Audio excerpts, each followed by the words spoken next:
देखिए अगला क्वेश्चन 5 है, टी स्क्वायर माइनस 15। तो हम क्या लिखेंगे, चूंकि हमें शून्यक ज्ञात करना है तो टी स्क्वायर माइनस 15 बराबर 0 होगा। यहाँ देखिए एक स्क्वायर में है और एक बिना स्क्वायर में है कि नहीं। तो ये तो पहला को नहीं तीसरा नियम में टूटेगा नहीं, 3 को रहेगा तब बन जाएंगे। तो दूसरा ट्रिक्स यूज करेंगे। तो दूसरा ट्रिक क्या यूज करेंगे, तो देखिए किसी न किसी सूत्र में इसको बैठा करके ही निकालना होगा, किसी ट्रिक्स का ही प्रयोग करना होगा। तो ये सब बनाने के क्रम में आपको याद रखना होगा कौन हिसाब कैसे बनता है। याद रहेगा एक ही शर्त पर, जब आप अपने से भी घर में बनाते रहोगे तभी याद रहेगा। तो देखिए हम इसको जरा दिमाग लगाते हैं क्या करना है। सर जी इसमें पहले लिख लेंगे, हम क्या लिख लेंगे कि कोई भी समीकरण किस रूप में होना चाहिए, a x square plus b x plus c equal to 0 के रूप में होना चाहिए कि नहीं। यहाँ देखिए ए एक्स स्क्वायर स्क्वायर वाला तो है ना, और प्लस बी एक्स तो एक्स वाला है, एक्स वाला नहीं है, या तो टी वाला है नहीं है, तो क्या है सी वाला। बिना सी का मतलब ABCD अक्षर चर संख्या नहीं होना चाहिए। तो देखिए एक्स स्क्वायर वाला जो रहेगा उसको क्या बोलेंगे, उसका गुणनखंड को गुणन को क्या बोलेंगे ए। तो इसका मतलब ए बराबर कितना होगा, 1 होगा। बी बराबर क्या होगा, तो देखिए यहाँ चर संख्या टी है तो टी केवल टी वाला रहना चाहिए, तो टी वाला है नहीं, इसलिए क्या होगा 0। सी इक्वल टू कितना हो जाएगा, तो यहाँ जितना है वो हो जाएगा, कितना हो जाएगा -15। ठीक ठाक है। अब इसको हम तोड़ेंगे तो कैसे तोड़ेंगे, देखिए टी स्क्वायर का टी स्क्वायर लिख लीजिए, और यहाँ माइनस को 15 जो है तो 15 को हम तोड़ेंगे। कैसे तोड़ेंगे, कभी आप पढ़े थे 2 रूट गुना √2 माने √2 गुना √2 बराबर क्या होता है 2 होता है। अगर √3 गुना √3 करेंगे कितना होगा 3 होगा। इसका मतलब कोई भी संख्या है उसको 2 बार आप रूट में लिख सकते हैं गुना करके, नहीं। तो इसी तरह हम यहाँ लिखेंगे क्या हो जाएगा, √15 गुना √15 क्या बार 2 बार, √15 गुना √15 2 बार कोई भी संख्या रहेगा तो इसको स्क्वायर में लिख सकते हैं कि नहीं। इसको भी ब्रैकेट में कर दीजिए, चूंकि टी का whole square equal to TA square होगा है कि नहीं। अब बराबर देखिए 0 हो जाएगा। अब थोड़ा दिमाग लगाइए, इसको मिला के देख लीजिए कहीं गलत तो नहीं बनाए हम। टी का whole square equal to T square हुआ, माइनस का माइनस आया, √15 गुने √15 बराबर 15 हुआ, बराबर 0 बराबर 0। क्लियर हो गया।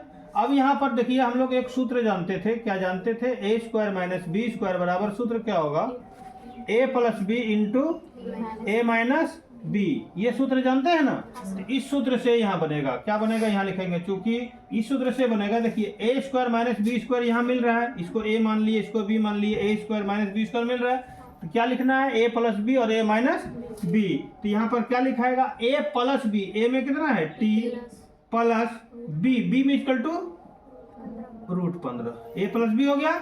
और एक बार इंटू में क्या लिखेंगे a minus B, T minus √15 15 बराबर 0। तो क्या होगा, एक ठो ब्रैकेट वाला लीजिए, क्या होगा t प्लस √15 बराबर 0, और इधर हो जाएगा t माइनस √15 बराबर 0, इसलिए t बराबर इधर हो जाएगा -15 हो जाएगा, रूट में होगा ना। इधर में क्या होगा t बराबर √15 प्लस में हो जाएगा। तो लिख लेंगे अतः टी स्क्वायर माइनस 15 के 2 शून्यक कितना कितना निकला -√15 प्लस √15 है। क्लियर हो गया, समझ में आया समझ में सबको कि नहीं आया।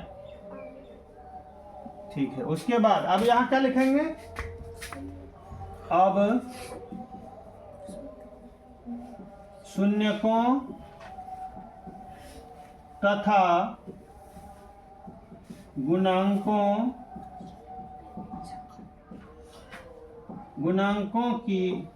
के बीच संबंध की सत्यता की जांच विधि से। शून्यकों तथा गुणांकों के बीच की संबंध की सत्यता की जांच विधि से क्या होगा? शून्यकों का योग, शून्यकों का योग बराबर क्या बोले थे? माइनस बी बाय ए। तो शून्य कितना कितना है? शून्य कितना है? -15 + 15 रूट में माइनस रूट अंडर 15 और 15 प्लस में भी होगा रूट अंडर 15 इक्वल टू कितना हो जाएगा? माइनस माइनस दीजिए बी इक्वल टू कितना है? 0 और ए इक्वल टू कितना है? 1। अब देखिए इसको सरल करो, माइनस में 15 प्लस में 15 रहेगा कितना निकलेगा? 0 होगा। -5 + 5 0 है। इधर 1 से 0 को भाग देंगे तो कितना होगा? 0 होगा। लिखेंगे पुनः शून्यकों का गुणनफल बराबर क्या होता है? C बाय ए। तो शून्य कितना कितना है? शून्यकों का गुणनफल एगो है माइनस में रूट अंडर 15 और एगो है प्लस में रूट अंडर 15, लेकिन यहाँ पर गुना करना है इसलिए यहाँ पर गुना का चिन्ह देना होगा नहीं। अब यहाँ पर क्या करना है? C इक्वल टू कितना है? -15। ए इक्वल टू कितना है? 1। देखिए गुना कीजिए,